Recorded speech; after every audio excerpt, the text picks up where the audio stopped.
इसको निकालिए, कहाँ है? हाँ, तो सेक्शन 7 निकालिए बस। देखिए, पुलिस अधिनियम का आपका धारा 7 शुरू करना है और सेक्शन 7 से निश्चित रूप से आपका एक क्वेश्चन बनता है। जो क्वेश्चन बना है वो भी हमें देखना है। मेंस में भी आपका क्वेश्चन बनता है और प्री में भी आपका क्वेश्चन बनता है। यहाँ जो क्वेश्चन आपका पिछली बार बना था वह ये बना था कि सेक्शन 7 के तहत यानी कि पुलिस अधिनियम 1861 की धारा 7 के तहत आपका न्यायिक जांच है कि विभागीय जांच है, यानी कि विभागीय कार्यवाही से संबंधित है कि न्यायिक कार्यवाही से। तो जो सेक्शन 7 है वह न्यायालय सजा नहीं देता, न्यायालय ये सब कार्य नहीं करता, बल्कि वरिष्ठ अधिकारी करते हैं। अर्थात ये इंटरनल इंक्वायरी है या आपका डिपार्टमेंटल इंक्वायरी है, अर्थात विभागीय जांच है। ये आपका क्वेश्चन बना है, न्यायिक न मारिए। दूसरा जो क्वेश्चन इस बार बना था वह कहीं भी न तो किसी किताब में था और न ही किसी बेयर एक्ट में था।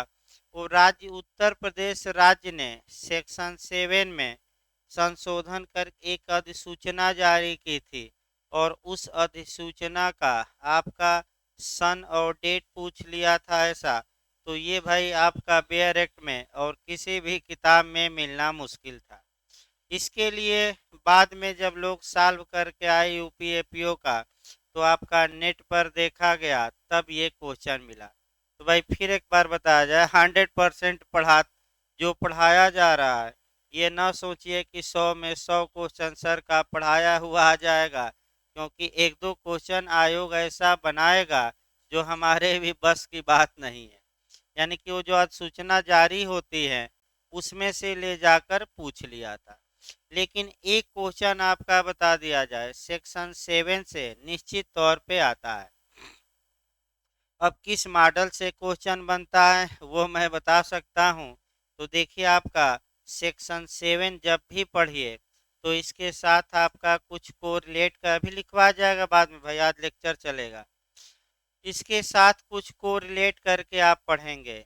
देखिए, जो विभागीय कार्यवाही होती है या विभागीय दंड होता है, पहले उत्तराखंड पुलिस एक्ट पढ़ा दिया जाए थोड़ा बहुत, तब आपका उत्तर प्रदेश पर आया जाए। क्योंकि अभी आपका कुछ दिन पहले ही उत्तराखंड पुलिस एक्ट की धाराएं बताई गई थी और लोग आपका उत्तराखंड में अच्छा करके भी आए हैं ज़्यादा लोग। तो सेक्शन 22, 23 और 24, सेक्शन 22 कहता था कि जो भी विभागीय दंड दिया जाएगा, अनुशासनात्मक कार्यवाही होगी, वह संविधान के आर्टिकल 311 का पालन करते हुए होगी। यानी कि संविधान के अनुच्छेद 311 के अधीन रहते हुए ही विभागीय कार्यवाही की जाएगी, ये हम बताए थे। इसके बाद हम बताए थे कि राज्य सरकार द्वारा जो नियम बनाए गए हैं या रेगुलेशन बनाए गए हैं, उन रेगुलेशनों के तहत भी कार्यवाही होगी। इसका मतलब कि संविधान के अनुच्छेद 311 और जो नियम समय समय पर बनाए गए हैं, उन नियमों के अधीन रहते हुए विभागीय दंड दिया जा सकता है। ये उत्तराखंड पुलिस अधिनियम की धारा 22 बताती थी। अब कौन कौन से पनिशमेंट दिए जा सकते थे, इस बात का उल्लेख सेक्शन 23 में था। और तीसरा पॉइंट ये हमने बताया 24 कि किसी पुलिस अधिकारी को सस्पेंड भी किया जा सकता था, निलंबित भी किया जा सकता था। ये कौन सा सेक्शन हमने उत्तराखंड के लिए बताया था? 24। ये जो 3 सेक्शनों में बातें समाहित थी, ये जब उत्तर पुराना पुलिस एक्ट पढ़ेंगे आपका 1861 का, यानी कि ये पुराना पुलिस एक्ट जो यूपी में आज भी लागू है, ये तीनों बातें यूपी में याद रखिए एक ही सेक्शन में समाहित है और वह आपका सेक्शन है 7। यानी कि जो बातें, देखिए अब थोड़ा डिटेल में हम चल रहे हैं आज, ये नहीं कि शॉर्टकट में। समय है तो इसको डिटेल में पढ़ना चाहिए, और जब क्रैश कोर्स चलेगा तो इतना डिटेल में नहीं चलेगा कि हम कोरिलेट करें उत्तराखंड इतिहास से। तो ऐसी दशा में जो उत्तराखंड पुलिस अधिनियम में आपका 3 धाराओं में बातें समाहित हैं, वे बातें पुराने कानून में केवल एक धारा में समाहित है, और वह जो सेक्शन है वह सेक्शन 7 है। ये कम से कम याद रखिए। तो आखिर सेक्शन 7 में, हाँ, यहाँ आपका न्यायिक जांच भी बतानी है। देखिए क्वेश्चन का पहले मॉडल निकाला जाए। अगर ये पूछे कि आंतरिक जांच या विभागीय कार्यवाही या विभागीय दंड या अनुशासनात्मक कार्यवाही, तो सेक्शन 7 मार कर आइएगा। मैं फिर बता दूं, और यहीं आपका क्वेश्चन आ जाए कि न्यायिक दंड की धारा के तहत पुलिस वालों को दिया जाता है, यानी कि न्यायालय किस धारा के तहत पुलिस वालों को दंडित करता है, तो वह दो धाराएं मुख्य रूप से हैं, 28 और 29। यानी कि जो दंड किसी पुलिस वाले को धारा 28 और 29 के तहत दिया जाएगा, वो जो दंड होगा वो विभाग नहीं देगा, बल्कि कौन देगा, कोर्ट में मुकदमा चलेगा, और कौन दंडित करेगा, आपका न्यायालय। वो अलग बताया जाएगा, ये नहीं कि वो छोड़ दिया जाएगा। इसके बाद एक क्वेश्चन और शुरुआती दौर में कोरिलेट करना है कि अगर आपका ये पूछे कि आपका विभागीय जांच की धारा में है तो सेक्शन 7 मारिएगा, और जुडिशियल इंक्वायरी या न्यायिक जांच की धारा में है तो 35 मारना है। यानी कि फिर एक बार हम बता रहे हैं, ये अभी क्वेश्चन नया है, बन सकता है।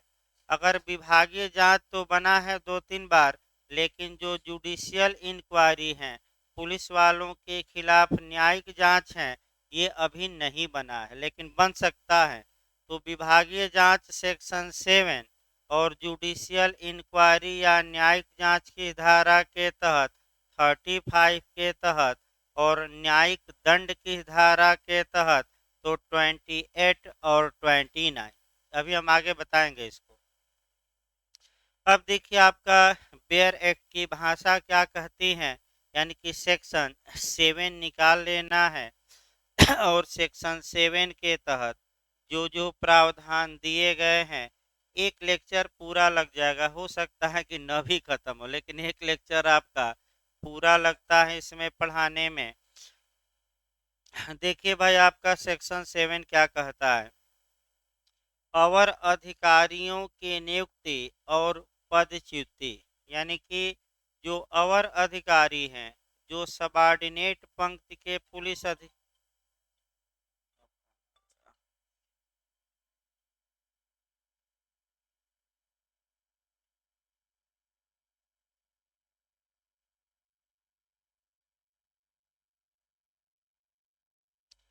जो सबॉर्डिनेट पंक्ति के पुलिस अधिकारी हैं, या अब सेक्शन 1 में आपको अभी 2-3 दिन पहले ही बताया गया, और कंपटीशन में आपका एपीओ में आ भी चुका है कि जो सबॉर्डिनेट रैंक के या आपका अवर अवर रैंक के जो अधिकारी होंगे वह कौन होंगे। तो ये तो 3-4 बार मैं बताया हूँ कि जो डीवाईएसपी या पुलिस उपाधीक्षक के क्या हो नीचे का। तो पहला पॉइंट पकड़ना है टेक्निकल, कि सेक्शन 7 के तहत जो विभागीय दंड या अनुशासनात्मक कार्यवाही की जाती है वह किस पुलिस अधिकारी पर की जाती है। तो सभी पुलिस अधिकारियों के लिए ये सेक्शन नहीं है, केवल किस पुलिस अधिकारी के लिए है, जो सबॉर्डिनेट रैंक का हो, जो अधीनस्थ रैंक का हो, और अधीनस्थ रैंक का पुलिस अधिकारी कौन माना जाएगा, जो डीवाईएसपी के क्या हो नीचे। ये कई दिन में बताया, फिर मैं बता रहा हूँ, ये टेक्निकल क्वेश्चन याद रखिए। नियुक्ति और पदच्युति, पदच्युत मतलब रिमूव करना। अब देखिए भाई बेयरक की भाषा देखिए, संविधान के अनुच्छेद 311 के उपबंधों के और ऐसे नियमों के जो राज्य सरकार द्वारा समय समय पर इस अधिनियम के अधीन मने बनाए जाएं, ये विभागीय कार्यवाहियां की जा सकती हैं। यानी कि जो पहला वाक्य आया, आपका जो क्वेश्चन का मॉडल बना है कि धारा 7 के तहत जो विभागीय कार्यवाही होती है वह संविधान के किस अनुच्छेद के अधीन रहते हुए होती है। ये पहला क्वेश्चन आया तो आपको क्या मारना है, आर्टिकल 311।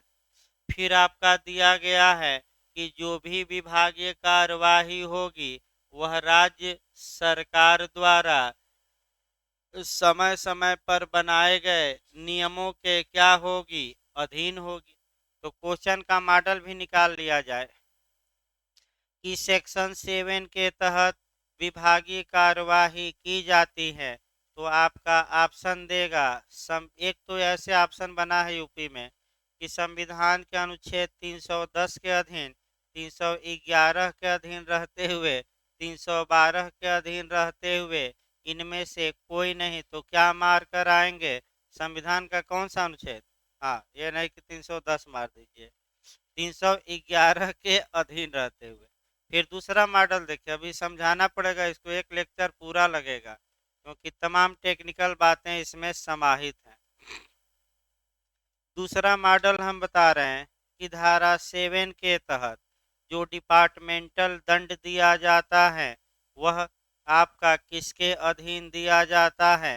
तो पहला ऑप्शन दे देगा संविधान के अनुच्छेद 311 के अधीन रहते हुए।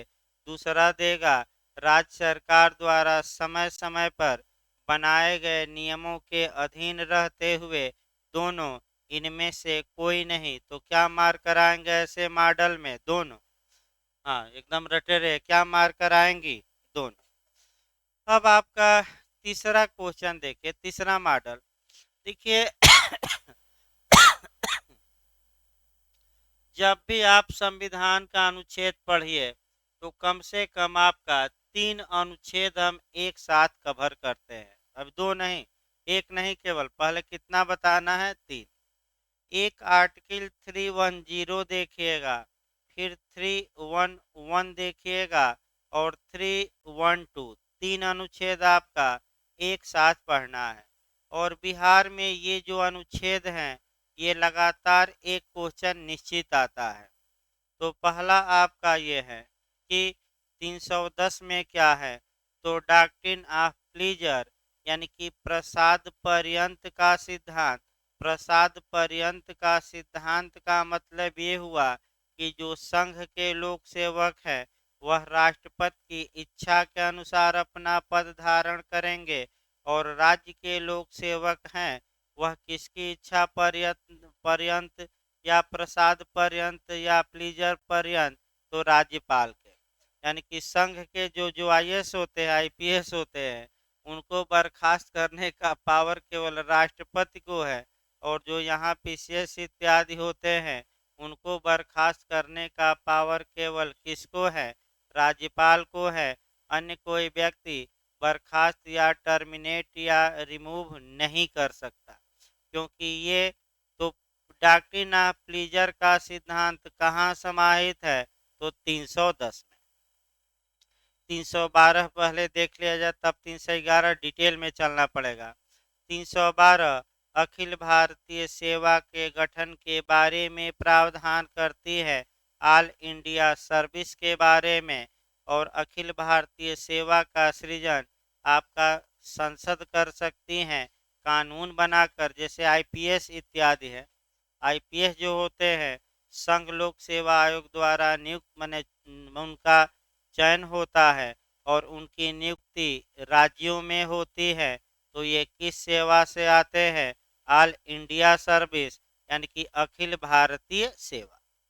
तो आपका न्यायिक सेवा में भी आपका पूछा गया था कि अखिल भारतीय न्यायिक सेवा का प्रावधान कहाँ है, तो कहीं है कि नहीं, बताइए तो भाई कहीं ना कहीं तो है, अभी पूछा भी गया था, देखिए कहाँ पूछा गया था याद नहीं आ रहा है। हाँ, अखिल भारतीय न्यायिक सेवा, तो वो कहाँ दी गई है, ये पूछा गया था क्वेश्चन। तो अगर ऐसे दे अखिल, हमें लगता है इसी अनुच्छेद में होना चाहिए, देखते हैं भाई एक बार। देख लेते हैं हल्का सा भाई, अगर हल्का सा भी संदेह हो तो इसीलिए हम भी अब डायरेक्ट सामने ही रखते हैं ताकि तुरंत आपका 112।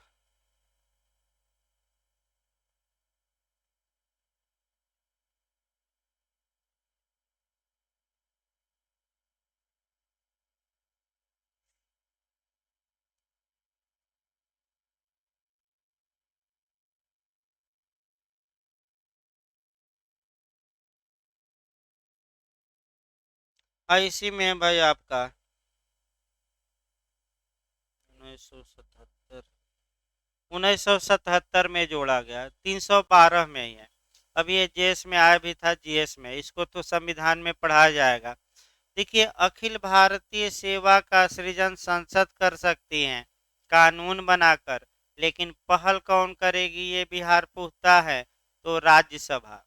माने राज्यसभा प्रस्ताव पास करे और तब भारत की संसद को कानून बनाने का हक मिलेगा। तो डिटेल में चलेगा। अब आ जाइए आर्टिकल 311, क्योंकि जो सेक्शन 7 हम पढ़ा रहे हैं, आपका सेक्शन 7 में ये बात बताई गई है कि जब भी धारा 7 के तहत विभागीय कार्यवाही किसी डीवाईएसपी के नीचे के पुलिस अधिकारी पर की जाएगी, तो जो वरिष्ठ अधिकारी है, अभी हम बताएंगे अधिकारी, अभी तो एक ही वाक्य हुआ है ना, जो वरिष्ठ अधिकारी हैं जो अनुशासनात्मक कार्यवाही करेंगे, वे सबसे पहले संविधान के अनुच्छेद 311 का क्या करेंगे, पालन। यानी कि इसका वायलेशन करके कोई भी विभागीय कार्यवाही डीवाईएसपी के नीचे के पुलिस अधिकारियों पर नहीं की जाएगी। ये स्पष्ट रूप से सेक्शन 7 में पहली ही लाइन में बताया गया है।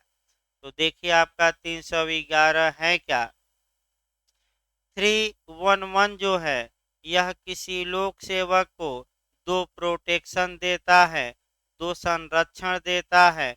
तो बिहार में जो क्वेश्चन बनता है कि लोक सेवकों को संरक्षण किस अनुच्छेद में दिया गया है, तो आपका जवाब रहेगा 311। किस अनुच्छेद में, कितने संरक्षण दिए गए हैं, दो। अब देखिए दो कौन कौन से दिए गए हैं, आर्टिकल 311 में लिखा हूँ, इसी को दो भाग में हम बांट के बता रहे हैं। पहला ये है आरडी अल्ट्रम परटम, यानी कि दूसरे पक्षकार को भी क्या करो, सुनो। और दूसरा ये है कि जो प्राधिकारी किसी व्यक्ति को नियुक्त किया है, अपॉइंट किया है, यानी कि नियुक्त किया है, उसके नीचे का प्राधिकारी उस व्यक्ति को टर्मिनेट नहीं कर सकता, बर्खास्त नहीं कर सकता, सेवा से हटा नहीं सकता। यानी कि अगर किसी व्यक्ति को राज्यपाल ने नियुक्त किया है, तो उसको हटाने, उसके नीचे का कोई अधिकारी उस व्यक्ति को उसके पद से रिमूव करने का पावर नहीं रखता। अनुच्छेद 311 प्रत्येक लोक सेवक को ये दो आपका संवैधानिक अधिकार देता है। मूल अधिकार नहीं, कौन सा अधिकार है, कॉन्स्टिट्यूशनल है, क्योंकि मूल अधिकार रहता तो भाग 3 में रहता, 12 से लेकर कहाँ तक, 35। अब इसी को आपको देखना है, बेयर एक्ट की भाषा पहले देखिए 311 का, और तब आपका आगे बढ़ा जाए। और देखिए टेक्निकल क्वेश्चन कहाँ मैं निकाल रहा हूँ, यानी कि जहाँ इसीलिए आप आए हैं कि जहाँ आप नहीं पहुँच पाएंगे वहाँ मुझे कंपटीशन के लिए पहुँचाना है, और टेक्निकल क्वेश्चन बस खोदना है। सामान्य तो सभी पढ़े रहते हैं भाई, सामान्य तो सभी पढ़े रहते हैं, बस एक दो लाइन, एक दो क्वेश्चन ही तो आपको आगे बढ़ाएगा। देखिए एक एक शब्दों को मैं मत राम 311 के, देखिए इसमें क्या कमी है। किसी व्यक्ति को जो संघ की सिविल सेवा या अखिल भारतीय सेवा यानी कि 312 वाली, या राज्य की सिविल सेवा का सदस्य है अथवा संघ या राज्य के अधीन कोई सिविल पद धारण करता है, उसकी नियुक्ति करने वाले प्राधिकारी के अधीनस्थ किसी प्राधिकारी द्वारा पदच्युत नहीं किया जाएगा और न ही पद से हटाया जाएगा। तो यानी कि जो प्राधिकारी उसे अपॉइंट किया है, उसके नीचे का प्राधिकारी न तो उसे पदच्युत करेगा, यानी कि न तो आपका पदच्युत उसको कर सकता है और न ही उसे पद से हटा सकता है। तो क्या कर सकता है, ये समस्या है। ट्रांसफर कर सकता है कि नहीं नीचे का अधिकारी? भाई दो ही तो रोक है, यही पॉइंट पकड़ना है। क्या नहीं कर सकता ये पहले देखिए। माने रिमूव नहीं कर सकता यानी कि टर्मिनेट यानी कि बर्खास्त नौकरी से। पदच्युत नहीं कर सकता, दूसरा क्या नहीं कर सकता, उसके पद से हटा नहीं सकता। तो क्या कर सकता है, अब ये पूछेगा। तो देखिए कैसे क्वेश्चन बनता है कि जो प्राधिकारी किसी लोक सेवक को नियुक्त किया है, उसके नीचे का प्राधिकारी क्या नहीं कर सकता, तो उसे पदच्युत नहीं कर सकता, पद से हटा नहीं सकता, दोनों इनमें से कोई नहीं। तो क्या मार्कर आएंगे? दोनों। ये दूसरा मॉडल देखिए जो आपका बन सकता है और कुछ ही लोग सही करके आएंगे कि जो प्राधिकारी किसी लोक सेवक को नियुक्त किया है, उसके नीचे का प्राधिकारी क्या कर सकता है, तो दे देगा पदच्युत कर सकता है तो नहीं कर सकता, पद से हटा सकता है तो नहीं हटा सकता, और सस्पेंड या निलंबित कर सकता है। यही टेक्निकल पॉइंट है। क्या यहाँ निलंबन दिया गया है अनुच्छेद में? नहीं। अर्थात इसका मतलब ये हुआ कि जो नीचे के अधिकारी हैं, भले वे नियुक्त न किए हों उनको, लेकिन वे लोग अपने नीचे के अधिकारियों को या डीवाईएसपी के नीचे के अधिकारियों को भले बर्खास्त न कर सकते हों, लेकिन सस्पेंड कर सकते हैं, क्योंकि निलंबित करने के मामले में संविधान का अनुच्छेद 311 अप्लाई नहीं होगा। फिर एक बार समझिए, यानी कि संविधान का अनुच्छेद जो हम 311 पढ़ रहे हैं, ये किस मामले में अप्लाई होगा? केवल दो। तो किस में अप्लाई नहीं होगा? निलंबन के मामले में। इसका मतलब फिर एक बार हम बता रहे हैं कि जो प्राधिकारी किसी लोक सेवक को या पुलिस वाले को नियुक्त किया है, उससे नीचे का प्राधिकारी उस पुलिस वाले को आपका निलंबित कर सकता है, क्योंकि निलंबन न तो पदच्युत में आता है न पद से हटाने में। तो निलंबन होता क्या है, इसको भी इसी सेक्शन में डिटेल में हमें पढ़ना है। अभी तो पहला वाक्य हम उठाए। दूसरा देखिए भाई, पूर्वोक्त किसी व्यक्ति को ऐसी जांच के पश्चात जिसमें उसके अपने विरुद्ध आरोपों की सूचना दी गई है और उन आरोपों के संबंध में सुनवाई का उचित अवसर दे दिया गया है, पदच्युत किया जाएगा या पद से हटाया जाएगा या पंक्ति में अवनत किया जाएगा, यानी कि डिमोशन किया जाएगा। इसका मतलब ये हुआ कि अगर किसी पुलिस वाले को आपका रिमूव करना है या उसको हटाना है पद से या उसको नीचे के पद पर लाना है, तो ऐसी दशा में कम से कम एक बार आडी अल्ट्रम पर्टम यानी कि उसे सुनवाई का मौका दिया जाएगा। ये प्राकृतिक न्याय का नियम है और इसका क्या करना पड़ेगा? पालन। लेकिन इंटरव्यू का जो जे का क्वेश्चन है, वह ये क्वेश्चन है कि किन दशाओं में सुनवाई की आवश्यकता नहीं होती, यानी कि बिना सुने ही डिमोशन कर दिया जाए, बर्खास्त कर दिया जाए। तो उतना हम नहीं बता सक, उतना नहीं चल रहा है डिटेल में। 311 में 3 एक्सेप्शन है, ये कम से कम जानिए। कितने? 300 अनुच्छेद 311 में इसके बाद 3 ऐसी अपवादिक दशा है जहां कि किसी पब्लिक सर्वेंट को सुनवाई का मौका दिए बिना उसके पद से बर्खास्त किया जा सकता था है या रिमूव किया जा सकता है। अब बहुत लंबा चल जाएगा, संविधान इतना पर्याप्त है भाई कंपटीशन के लिए।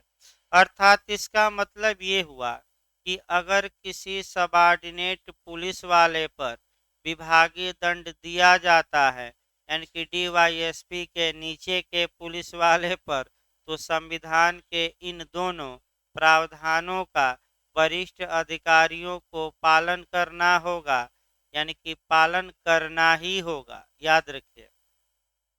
आगे बढ़ा जाए इसके बाद, ये तो अनुच्छेद 311 हुआ। दूसरी बात इसमें ये पहला वाक्य में बताई गई है कि अनुच्छेद 311 में आपका ये तो हो ही गया। दूसरी बात ये बताई गई है कि जब भी किसी पुलिस वाले को सेक्शन 7 के तहत आपका कह सकते हैं कि विभागीय दंड दिया जाएगा, तो ऐसी दशा में जो स्टेट गवर्नमेंट ने टाइम टू टाइम, यानी कि समय समय पर जो दंड के लिए नियम बनाए हैं, उन नियमों का भी पालन करना होगा। तो क्या दंड के नियम राज्य सरकार ने बनाए हैं कि नहीं, हमें अब ये देखना है।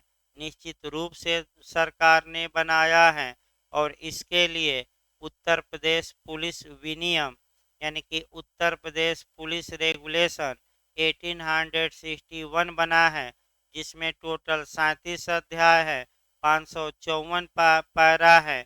और इन्हीं पैराओं में जब आप जाएंगे 491, 92, 497, 499, तो उन पैराओं में आपका तमाम पैरा है, जिसमें कि कब पुलिस वाले को बर्खास्त करना चाहिए, कब निलंबित करना चाहिए, कब इनका डिमोशन करना चाहिए, डिटेल में राज्य सरकार ने क्या बना रखा है नियम। भाई डिटेल में बनाया है राज्य सरकार ने, ये नहीं कह सकता कि नहीं बनाया है। तो जब भी सेक्शन 7 पढ़िए, कम से कम 7-8 पैरा हम डिटेल में पढ़ाएंगे। भाई मेंस में लिखते समय भी पैरा से कोरिलेट करके लिखना है, तो 7-8 पैरा हम पढ़ाएंगे, पहले आगे तो बढ़ा जाए। अब अगला देखिए पॉइंट क्या आया, ये तो आ गया कि भाई किसके अधीन रहते हुए विभागीय कार्यवाही होगी।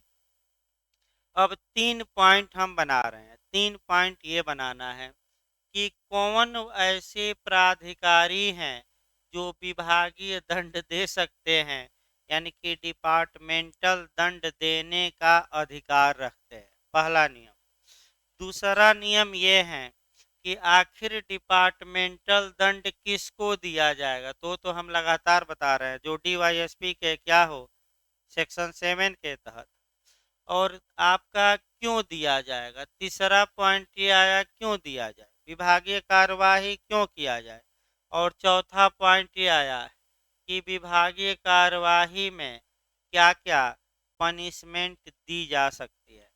जब मेंस में लिखिएगा या प्री में लिखवा जाएगा, तो ये सभी बातें आपका सेक्शन 7 तोड़ कर लिखवानी है, और चारों बातों को हम लिखवाते समय क्या कर देंगे, अलग अलग। तो पहला देखिए, आखिर कौन वह प्राधिकारी है जो सक्षम है, जो डिपार्टमेंटल दंड सेक्शन 7 के तहत दे सकता है।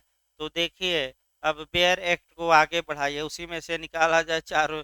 ये चारों बातें हम अपने मन से नहीं बताएंगे, ये शुद्ध रूप से बेयर एक्ट में लिखी गई है, और उसी बेयर एक्ट को हम पढ़ रहे हैं और देखिए निकाल रहे हैं। देखिए भाई एक एक करके फिर एक बार देखिए। संविधान के अनुच्छेद 311 के उपबंधों के और ऐसे नियमों के जो राज्य सरकार द्वारा समय समय पर इस अधिनियम के अधीन बनाए जाएं, अधीन रहते हुए अब कौन कौन सा अधिकारी दंड दे सकता है।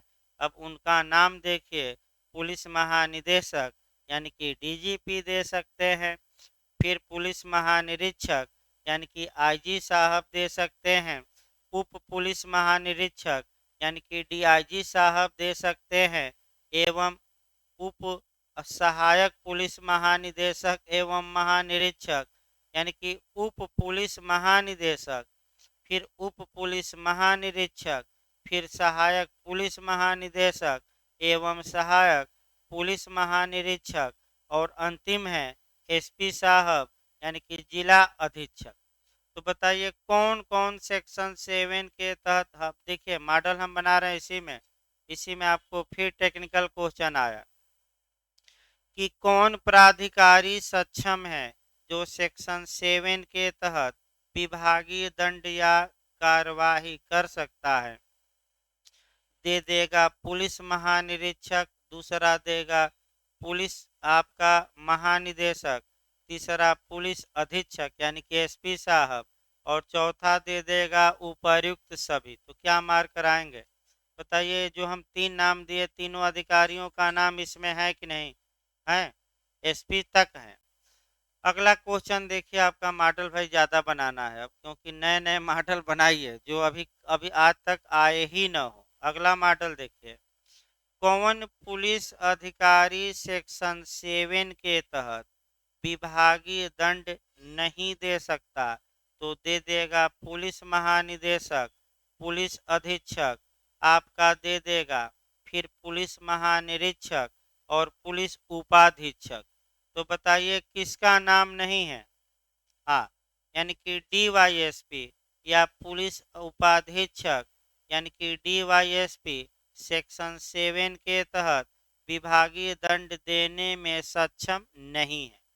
याद रखिएगा कौन सक्षम नहीं है। तो अब कौन एस यानी कि कुल मिलाकर कुछ न समझ में आए तो एक लाइन सीधे समझिए, एसपी और उसके ऊपर के जितने वरिष्ठ अधिकारी हैं सेक्शन 7 के तहत डीवाईएसपी के नीचे के पुलिस अधिकारियों को यानी कि इंस्पेक्टर, सब इंस्पेक्टर हुआ नीचे का अधिकारी, हेड कांस्टेबल हुआ, कांस्टेबल हुआ, इनको क्या दे सकते हैं विभागीय दंड। सीधे एकदम, मैंने जो सीधा इतना बताने का सीधा मतलब ये हुआ। अगला शब्द देखिए भाई आपका, तो पहला हो गया कौन दे सकता है, दूसरा हो गया किसको दिया जाएगा। तो जो अब अगला शब्द देखिए, जिला अधीक्षक गण के आगे हम शब्द बना रहे हैं। जिला अधीक्षक गण किसी समय का मतलब नियुक्ति के बाद कभी भी, किसी समय मतलब क्या, नियुक्ति के बाद कभी भी, किसी समय अधीनस्थ पंक्ति के ऐसे किसी अधिकारी को पदच्युत, निलंबित या अवनत कर सकेंगे। यानी कि किसको दंड दिया जाएगा। तो स्पष्ट बेयर एक्ट लिखता है कि अधीनस्थ पंक्ति के पुलिस अधिकारी को यानी कि सबऑर्डिनेट रैंक के पुलिस अफसर को, अब तुरंत दिमाग यहाँ ले जाइए कि सबऑर्डिनेट रैंक का पुलिस अधिकारी कौन होगा। इसकी परिभाषा सेक्शन 1 में दी गई है और मैं लगातार बता रहा हूँ कौन होगा, जो पुलिस उपाधीक्षक के क्या हो, ऊपर की नीचे का, नीचे का। यानी कि इसका मतलब ये हुआ कि सेक्शन 7 के तहत जो विभागीय दंड दिया जाएगा वह पुलिस उपाधीक्षक के नीचे के पुलिस अधिकारियों के लिए है, वरिष्ठ अधिकारियों के लिए ये दंड नहीं। वरिष्ठ अधिकारियों का मामला राज्य सरकार देखे क्या करती है क्या नहीं, ये किसके लिए केवल है, सबऑर्डिनेट। ये जरूर याद रखिएगा। अगला शब्द देखिए, अब कौन कौन सा दंड दिया जाएगा अभी छोड़ दीजिए, अभी आपका ये देखना है कि इन्हें दंडित क्यों किया जाए। यानी कि थानेदार को या थानेदार से नीचे के जो लोग हैं धारा 7 के तहत इनके खिलाफ विभागीय दंड क्यों दिया जाए। तो कुछ अब बताइए, कुछ सही काम किए रहेंगे कि गलत। तो गलत काम किए रहेंगे तो उन्हीं गलत कार्यों को देखना है।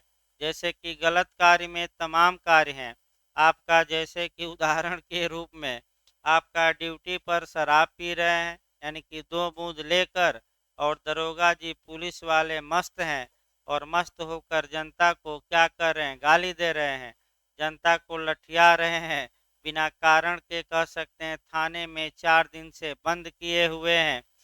और देखिए हमेशा याद रखिए भाई, बहुत कड़ा नियम है कि अगर ऑन ड्यूटी है तो उसे नशा नहीं करना है, और नशा करता है तो उसके खिलाफ सख्त से सख्त कार्रवाई की जा सकती है। यहाँ तक कि बर्खास्त भी किया जा सकता है। अभी पैरा में हम बताएंगे। हो सकता है इस सेक्शन को बताने में भाई 2 दिन लग जाए, क्योंकि पैरा से भी कोरिलेट करना है। तो आपका अभी दंड न देखिए, पहले हमें ये देखना है कि दंडित क्यों किया जाएगा। उसके बाद जितने दंड है एक जगह क्या करेंगे हम, एकत्रित। तो आपका देखिए भाई आगे शब्द, अधिकारी को पदच्युत या रिमूव कर सकता है, निलंबित यानी कि सस्पेंड कर सकता है, ये दंड है। और आपका अवनत कर सकता है यानी कि डिमोशन, तो डिमोशन का भी नियम देखा जाएगा, कर सकेगा जिसे वे अपने कर्तव्य के निर्वहन में शिथिल या उपेक्षावान पाएं। अब यहीं आपका सतर्क रहना है कि सेक्शन 7 के तहत किसी पुलिस अधिकारी को क्यों दंडित किया जाता है। तो कारण लिखा गया है, पहला कारण देखिए बैरक में, क्योंकि वह पुलिस अधिकारी अपने कर्तव्य के निर्वहन में शिथिल पाया गया। यानी कि इसका मतलब ये हुआ कि चोर उचक्के और डकैत आकर इलाके में डकैती करके चले जा रहे हैं, और दरोगा जी का कार्य है कि इन अपराधों को रोका जाए, और दरोगा जी 2 बूंद लेकर थाने में क्या है, मस्त पड़े हैं। यानी कि इसका मतलब ये हुआ कि रोम जल रहा था और नीरो चैन की क्या बजा रहा था, बंसी। यानी कि शिथिल न होइए, जैसे कि ये हैं एकदम उत्तराखंड के बाद सक्रिय हो गई हैं। तो इनका उदाहरण भी दिया जाता है कि अन्य लोग भी इन्हीं के आधार पर क्या हो, सक्रियता दिखाएं। इसका मतलब ये भी हुआ कि यूपी एपीओ आने वाली हैं। अब निष्क्रियता पूरी तरह क्या करिए, दूर करिए। जो हुआ सो हुआ उत्तराखंड में। अब यूपी एपीओ 15 दिसंबर के बाद जब आ जाए, मैंने भाई पता किया गया था जब आ जाए, तो इसके लिए अच्छी बात यह है कि अभी से आप लोग लग जाइए पूरी तरह, शिथिलता न बरतिए। तो शिथिलता यानी कि अगर कोई डीवाईएसपी से नीचे का पुलिस अधिकारी अपने कर्तव्यों में शिथिलता बरतता है, तो सेक्शन 7 के तहत एसपी या उसके ऊपर के पुलिस अधिकारी इनको विभागीय दंड दे सकते हैं। ये एक लाइन में। दूसरा देखिए, या उपेक्षावान पाया जाए, यानी कि नेग्लिजेंस किया हो, यानी कि नेग्लिजेंस किया हो, यानी कि उपेक्षा बरता हो। तो उपेक्षा का मतलब क्या हुआ, तो जैसे कि दरोगा जी को सूचना मिली पुलिस को कि इधर से अपराधी भाग रहे हैं, और दरोगा जी शांति से आपका बैठे हैं थाने में, तो उनका कर्तव्य है कि उपेक्षा न बरतें, लापरवाही न बरतें, बल्कि अपराधियों का तत्काल क्या करते, पीछा और नाकाबंदी करते, घेराबंदी करते, पकड़ने का प्रयास करते। लेकिन कोई प्रयास नहीं, और जब अपराधी भाग गए तब आपका हाथ पैर पकड़ रहे हैं, मैंने पटक रहे हैं। यानी कि अब पछताए क्या हो, तो जब चिड़िया चुग गई खेत। तो जब भाग जाते हैं अपराधी तब दरोगा जी सक्रिय होते हैं। तो वरिष्ठ अधिकारी इनको क्या कर सकते हैं, ले डूबेंगे, यानी कि डिमोशन कर सकते हैं, सस्पेंड कर सकते हैं, और सबसे खतरनाक पदच्युत है। पदच्युत मैंने रिमूव करना, रिमूव करना मैंने बर्खास्त करना, ये सबसे कड़ी सजा है। और एक बार याद रखिएगा, एक बार अगर कोई पुलिस अधिकारी के पद से बर्खास्त हो गया, तो अब जीवन भर नौकरी पाने के लाले पड़ जाएंगे। यानी कि दूसरी किसी सरकारी नौकरी के अब योग्य होगा कि अयोग्य, अयोग्य। आपका एक उदाहरण भी बता दें भाई। देखिए आपका सैनिकों का एक उदाहरण बताया जाए तब आगे बढ़ा जाए।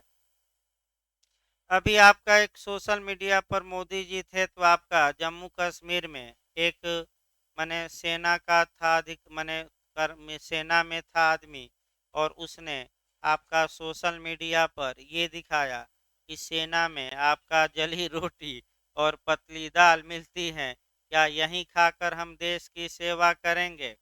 तो तत्पश्चात उसके खिलाफ आपका माने जांच चली, इंक्वायरी चली, उसे टर्मिनेट कर दिया गया। और टर्मिनेट कर दिया गया तो जाकर पर्चा दाखिल कर दिया मोदी जी के खिलाफ बनारस से। तो मैं बता दूं, क्योंकि जो व्यक्ति टर्मिनेट सर्विस से हुआ है 5 साल तक चुनाव नहीं लड़ सकता, और इनका 5 साल पूरा ही नहीं हुआ था तो इनका पर्चा खारिज हो गया। तो क्यों? क्योंकि ये सेना से क्या हुए थे, बर्खास्त। अब वो अलग बात है कि हाई कोर्ट सुप्रीम कोर्ट लड़ेंगे, अब आगे क्या होगा वो अलग बात है। लेकिन बर्खास्त हो गए तो 10 साल 5 साल क्या करिए, हाई कोर्ट सुप्रीम कोर्ट लड़िए, अब क्या होगा कोई भरोसा नहीं है। तो एक उदाहरण बताया गया कि भाई देखिए आपका उपेक्षावान। अगला देखिए भाई, या जो उस पद के लिए अयोग्य समझे जाए, यानी कि जिस पद पर पुलिस अधिकारी आसीन हैं डीवाईएसपी के नीचे, अब उस पद पर पुलिस अधिकारी के रूप में बने रहने के लिए अयोग्य हो गया है, निरर्हित हो गया है या डिस्क्वालीफाई हो गया है। तो अयोग्य कब हो जाता है व्यक्ति? तो जब न्यायालय में सजा पा जाए। भाई अगर न्यायालय से सजा किसी पुलिस अधिकारी को हो गई तो बताइए क्या वह पद पर रहने के अब योग्य हो गया कि अयोग्य?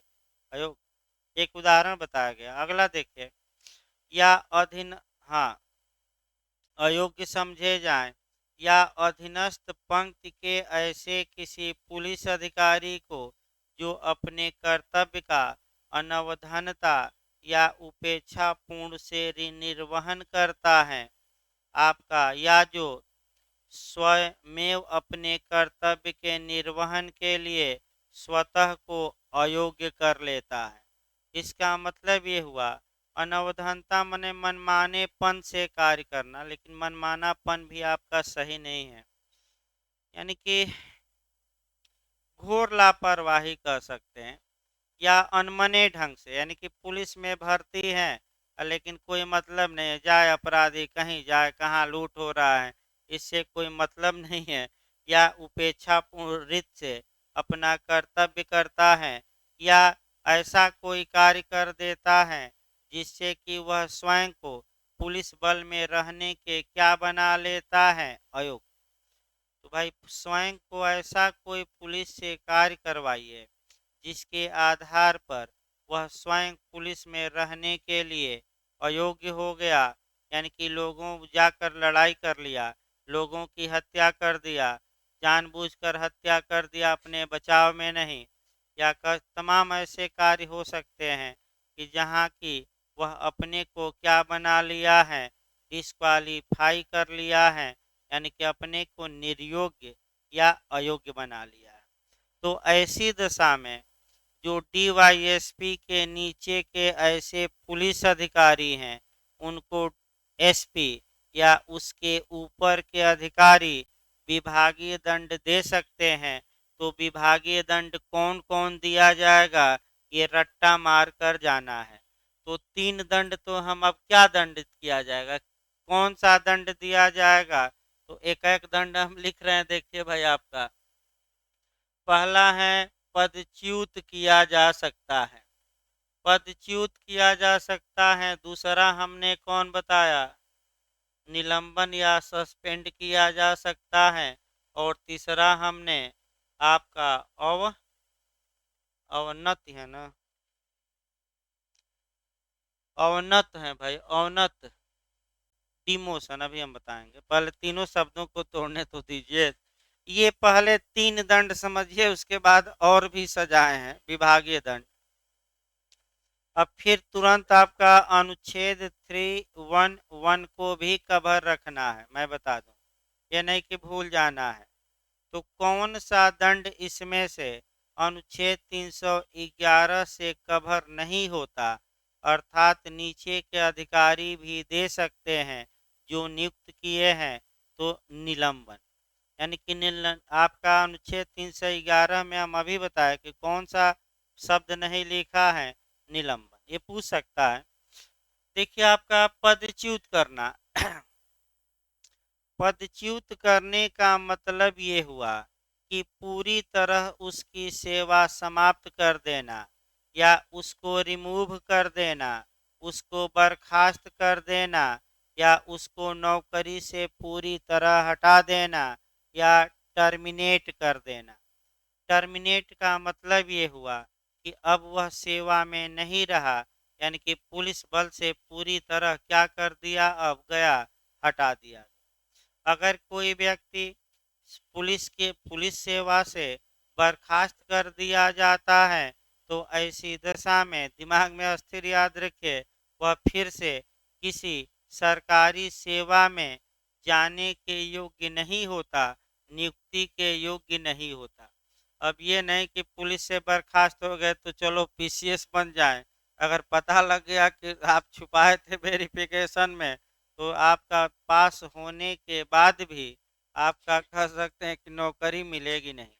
इसीलिए आप देखे होंगे लिखा जाता है, जब फार्म भरते हैं तो आप गौर नहीं भले ना करते हो, फार्म भरने वाले से दिखवा लेते हैं, लेकिन लिखा रहता है कि क्या इसके पहले आप किसी सरकारी सेवा से पदच्युत किए गए हैं, तो फार्म वाला भर देता है नो। लेकिन अगर किए गए हैं तो क्या भरिए, यस। अभी आपका मैंने पिछली बार आपका बता भी दिया जाए। अभी एक लोग थे आपका एपीओ का ही इंटरव्यू दिए थे और कोचिंग के ही थे, और इंटरव्यू में जब फार्म भरे मैंने आपका, तो उसमें ये लिकालम था कि क्या आपके खिलाफ कोई आपराधिक मुकदमा लंबित है।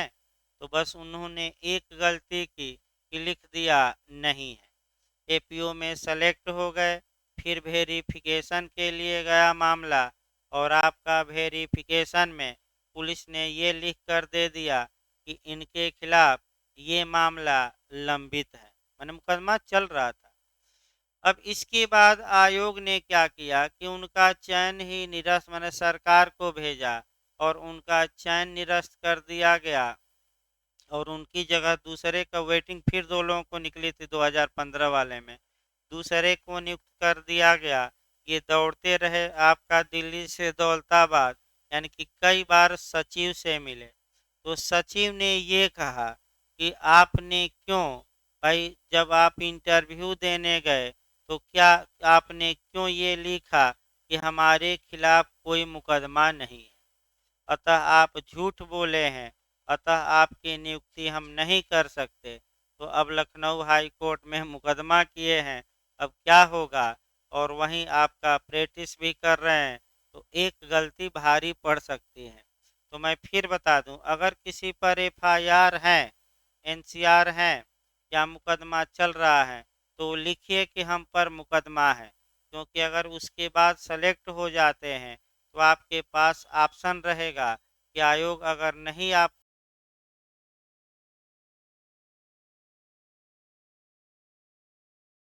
कि हमारा करियर बर्बाद करने के लिए राजनीतिक उद्देश्यों हेतु हम पर क्या ये दायर किया गया है मुकदमा, अगर मैं सजा पाता हूँ तो हमें आपका विभाग बर्खास्त कर दे, लेकिन जब तक मुकदमा पेंडिंग है तब तक हमें नौकरी पर रखा जाए, ये नियम है।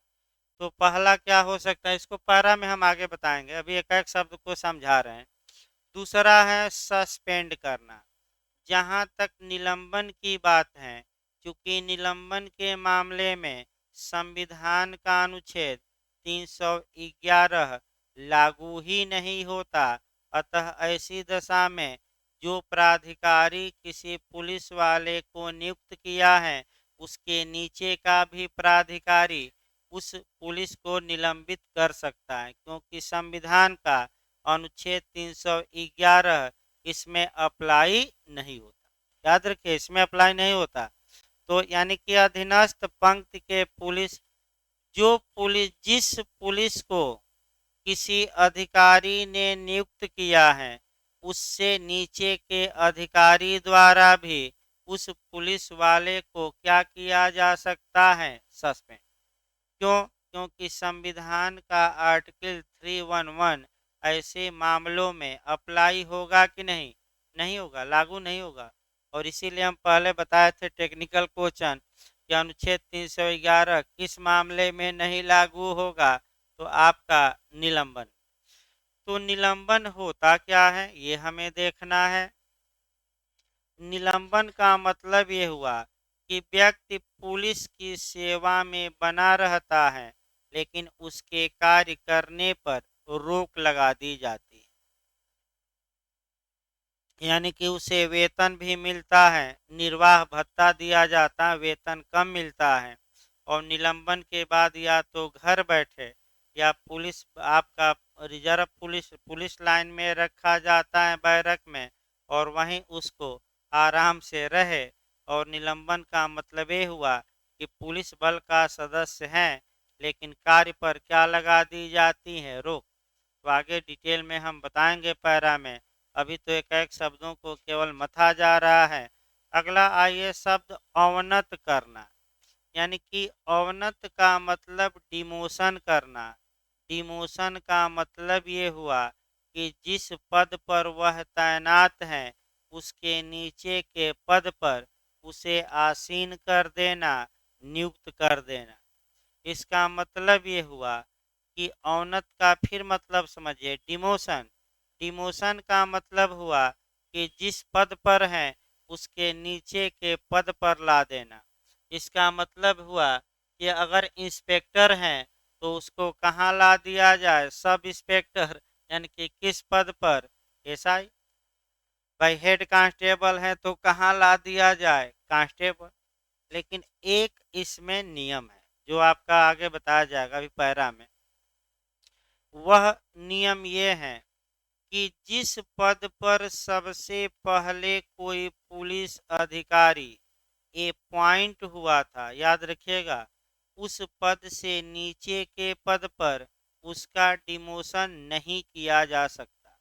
इसका मतलब ये हुआ कि अगर कोई व्यक्ति कांस्टेबल में भर्ती हुआ था, प्रमोशन पाकर हेड कांस्टेबल हुआ, फिर आपका सब इंस्पेक्टर हुआ, वाइब्रेट कर लीजिए भाई, फिर आपका इंस्पेक्टर हुआ और विभागीय दंड दिया गया, उसका डिमोशन किया गया, तो कांस्टेबल के पद से नीचे नहीं लाया जा सकता, क्योंकि सबसे पहले उसकी नियुक्ति किस पद पर हुई थी इस उदाहरण में, कांस्टेबल। दूसरा उदाहरण देखिए, मान लीजिए कोई व्यक्ति सब इंस्पेक्टर बना, सबसे पहले जो पहली ज्वाइनिंग थी किसकी थी, सब इंस्पेक्टर, प्रमोशन करके इंस्पेक्टर हो गया, उसको विभागीय दंड दिया गया, डिमोशन कर दिया गया, तो कांस्टेबल नहीं बनाया जा सकता। जिस पद पर वह पहली बार अपॉइंट हुआ था, याद रखिए, उसके नीचे के पद पर उसका डिमोशन नहीं किया जा सकता। यानी कि अगर सब इंस्पेक्टर पर नियुक्त हुआ था और इंस्पेक्टर बन गया है, डिमोशन ही करना है, तो अब सब इंस्पेक्टर फिर बना दीजिए, लेकिन कांस्टेबल नहीं बनाया जा सकता। क्यों? क्योंकि जिस पद पर पहली बार नियुक्त हुआ है उसके नीचे के पद पर डिमोशन या औन्नत में उसे नहीं लाया जा सकता। अब कब आपका बर्खास्त किया जाएगा, कब सस्पेंड किया जाएगा, कब डिमोशन किया जाएगा, इसके बारे में विस्तृत प्रावधान आपका उत्तर प्रदेश सरकार ने रेगुलेशन में दे रखा है, जिसको बताया जाएगा। लेकिन पहले सेक्शन 7 क्या हो जाए, पूरा। देखिए अभी सेक्शन 7 पूरा नहीं हुआ, आगे देखिए, अभी आपका बहुत बड़ा धारा है ये। इसके अलावा जो ये एसपी और ऊपर के अधिकारी हैं, अपने अधीनस्थ पंक्ति के पुलिस अधिकारी, यानी कि डीवाईएसपी से नीचे के पुलिस वालों को आपका ये 3 दंड तो दे ही सकते हैं, अलावा और भी दंड दिया जाता है विभागीय। वह दंड कौन कौन सा है?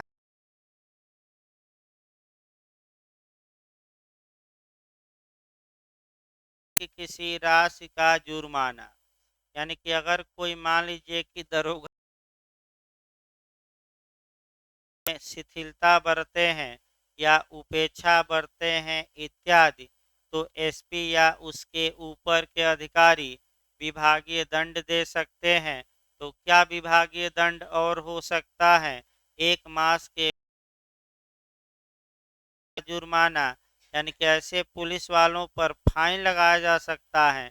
तो फाइन अधिकतम कितना हो सकता है, रट कर जाइएगा, 1 मास के वेतन के बराबर, इससे अधिक नहीं होगा। भाई 2 मास न मार दीजिए, कितना फाइन, 1 मास। अगला देखिए, दंड रूप ड्रिल। ड्रिल का मतलब ये हुआ आपका आपका दंड स्वरूप ड्रिल किया कराया जा सकता है। ड्रिल का मतलब व्यायाम कराया जा सकता है। व्यायाम का मतलब ये हुआ कि सुबह सुबह जगो और ये 10 किलो का बैग टांगो और आपका परेड ग्राउंड का क्या लगाओ, चक्कर। ये करो, ड्रिल करो। बहुत तुम बदमाशी किए हो और आओ परेड ग्राउंड में, तो तुम्हारी बदमाशी दरोगा ये सब हम क्या करते हैं, बुलवा देते हैं। तो ड्रिल ड्रिल कराया जा सकता है। अतिरिक्त पहरा, यानी कि 10 घंटा पहरा देता है तो अब 16 घंटा करो, ये तुम्हारे लिए विभागीय क्या है, दंड। वैसे भी आपका आगे बताया जाएगा कि पुलिस कितने घंटे ड्यूटी करती है, तो 2 घंटे की, 3 घंटे की हमेशा। तो उत्तराखंड पढ़े थे ना लोग। तो पुलिस अधिकारी निरंतर अपने कर्तव्य पर क्या रहेगा, बना रहेगा। सही बता रहे हैं भाई, एकदम या तुकी हैं, बना रहेगा मैंने कर्तव्य 24 घंटा, इसमें भी आएगा आपका। अगली धारा 2-4 बात तक है।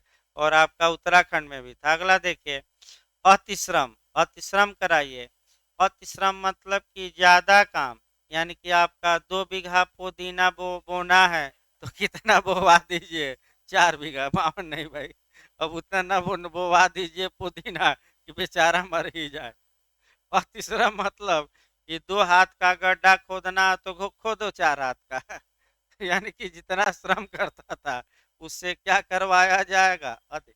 ये विभागीय दंड चल रहा। अगला देखिए, अन्य कार्य के सहित या रहित 15 दिनों से अनधिक कालावधि के लिए क्वार्टर परिरोध, यानी कि आपका अधिकतम कितना दिन के लिए, चाहे काम सहित या रहित, क्वार्टर परिरोध का दंड दिया जा सकता है। क्वार्टर परिरोध का मतलब ये हुआ कि तुम इतना दिन तक बैरक में ही रहो, पुलिस लाइन में। तो तो अधिकतम कितना दिन के लिए क्वार्टर परिरोध का दंड दिया जा सकता है, 15। कहाँ रखा जाएगा इस परिरोध में, जेल में नहीं रखा जाता है, पुलिस लाइन में रखा जाता है, बैरक में। और उस समय उससे काम भी कराया जा सकता है या काम नहीं कराया जाए। तो बताइए, क्वार्टर परिरोध अधिकतम कितना दिन के लिए, 15 दिन। ये रट कर जाइए। अगला देखिए, सदाचरण वेतन से वंचित करना, यानी कि सदाचरण वेतन से वंचित करना, इसको समझिए। अगर कोई पुलिस वाला अच्छा आचरण दर्शाता है, यानी कि आपका गुड बिहेव करता है, तो गुड बिहेव के कारण उसके वेतन में बढ़ोतरी की जाती है। तो ऐसी दशा में विभागीय दंड देकर बढ़ोतरी को क्या किया जा सकता है, रोका जा सकता है। कि आपकी वेतन की बढ़ोतरी होगी कि नहीं होगी, नहीं होगी, क्योंकि आपने क्या किया है, बदमाशी। अगला देखिए, विशिष्ट या विशेष उपलब्धि के किसी पद से हटाना, यानी कि अगर कोई पुलिस अधिकारी किसी विशिष्ट पद को पा लिया, उपलब्धि को पा लिया, तो विभागीय दंड देकर उस पद से उसे क्या किया जा सकता है, हटाया जा सकता है। और अंतिम है, आपका अवरोध पर रोक को शासित करके वार्षिक वेतन वृद्धि या पदोन्नत को रोकना, यानी कि इसका मतलब ये हुआ कि जो वर्ष में वेतन वृद्धि होती है उस पर रोक लगाई जा सकती है, या प्रमोशन पर भी क्या लगाई जा सकती है, रोक। यानी कि जिस पद पर हो उसी पर रहो, तुम बदमाशी किए हो, कर्तव्य का पालन ठीक से नहीं किए हो, तुम्हारा प्रमोशन क्या किया जा रहा है। अभी देखिए, आपका एक उदाहरण लास्ट में बताया जाए, क्योंकि आपका पैरा कल ही बताना पड़ेगा, क्योंकि पैरा कम से कम 8-10 पैरा भी बताना पड़ेगा, जो ये निलंबन इत्यादि है। लेकिन एक अभी बहुत हाईलाइटेड मामला एक बार आया था। एक पुलिस अधिकारी था, उसका प्रमोशन ही नहीं किया जा रहा था, और उसके खिलाफ जो जांच मने मने रिपोर्ट गई थी वरिष्ठ अधिकारियों के यहाँ, तो उसने आरटीआई लगाई और ये पूछा कि हमारा प्रमोशन क्यों नहीं किया जा रहा है, विभाग हमें बताए। लेकिन पुलिस वालों ने आरटीआई के जवाब में बताने से इनकार कर दिया और कहा कि ये आपका गुप्त बातें हैं, ये हम बताएंगे नहीं।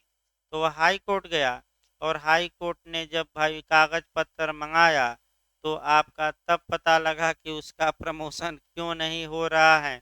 इसका मतलब ये हुआ कि ये जो विभागीय दंड है आपका, इसके दो पहलू हैं। एक पहलू ये है कि विभागीय दंड के कारण आपका जो पुलिस वाले होंगे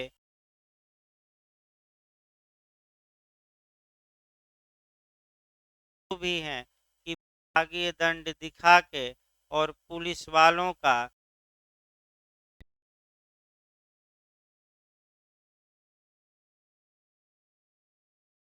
वाला तुम्हें फर्जी दंड दे देंगे और हाई कोर्ट सुप्रीम कोर्ट क्या करोगे, उसके बाद दौड़ते रहोगे। यानी कि एक तरफ से इसका डर दिखा के पुलिस वालों का शोषण भी किया जाता है, इसमें कोई शक नहीं है। और कई पुलिस वाले आत्महत्या भी कर लेते हैं डिप्रेशन में आपका, इसी कारण कि उसका खूब शोषण भी किया गया। कई पुलिस वाले गोली भी चला देते हैं और हमेशा ज़्यादातर पुलिस वाले बीपी के मरीज हो जाते हैं, हमेशा खाते रहते हैं बीपी ओपी की दवा। क्यों? क्योंकि आपका इतना टेंशन है पुलिस में कि कौन वरिष्ठ अधिकारी कब क्या कर बैठे और कब गाली दे दे और कब बुला के लताड़ दे, कोई भरोसा नहीं। तो पुलिस में लोग जाते हैं पैसा कमाने, ज़्यादा समाज सेवा कम ही करते हैं। और पुलिस में बचवा भर्ती हो गया तो इसका मतलब कि क्या, ऊपर से भाई नीचे से तो आ ही रहा है और ऊपर से जो बम गोला गिरेगा। तो भाई एक बार अगर मान लीजिए 1 करोड़ की हीरोइन पुलिस ने पकड़ लिया और 10 लाख पर समझौता कर ही लिया तो कौन बुरा किया।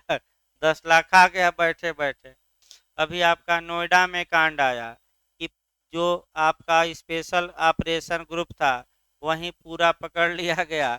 अपराधी से 35 लाख रुपया लिया और सभी अपराधियों को क्या किया, छोड़। अभी आया था मामला आपका, बहुत हाईलाइटेड था। तो कई लोगों को बर्खास्त किया गया, पुलिस वालों को। तो बर्खास्त किया जा सकता है, अब कब किया जाएगा वो तो पैरा में बताया जाएगा। इस प्रकार आपका मैंने सेक्शन 7 में जो बेयर एक्ट की भाषा थी वह भाषा भी समझाई गई। कल आपका जो बेयर एक्ट से इससे रिलेटेड केस हैं और जो पैरा 8-10 पढ़ना है कल बताया जाएगा। अभी आपका सीआरपीसी चलेगी भाई, पैरा की बातें आती है लेकिन ये याद रखिएगा, ये 3 बातें याद रखिए, इसी को पैरा में हम डिटेल में बताएंगे कि कब बर्खास्त किया जाएगा, कब सस्पेंड किया जाएगा और कब क्या किया जाएगा, डिमोशन। और भी दंड हैं जो हमने बताया।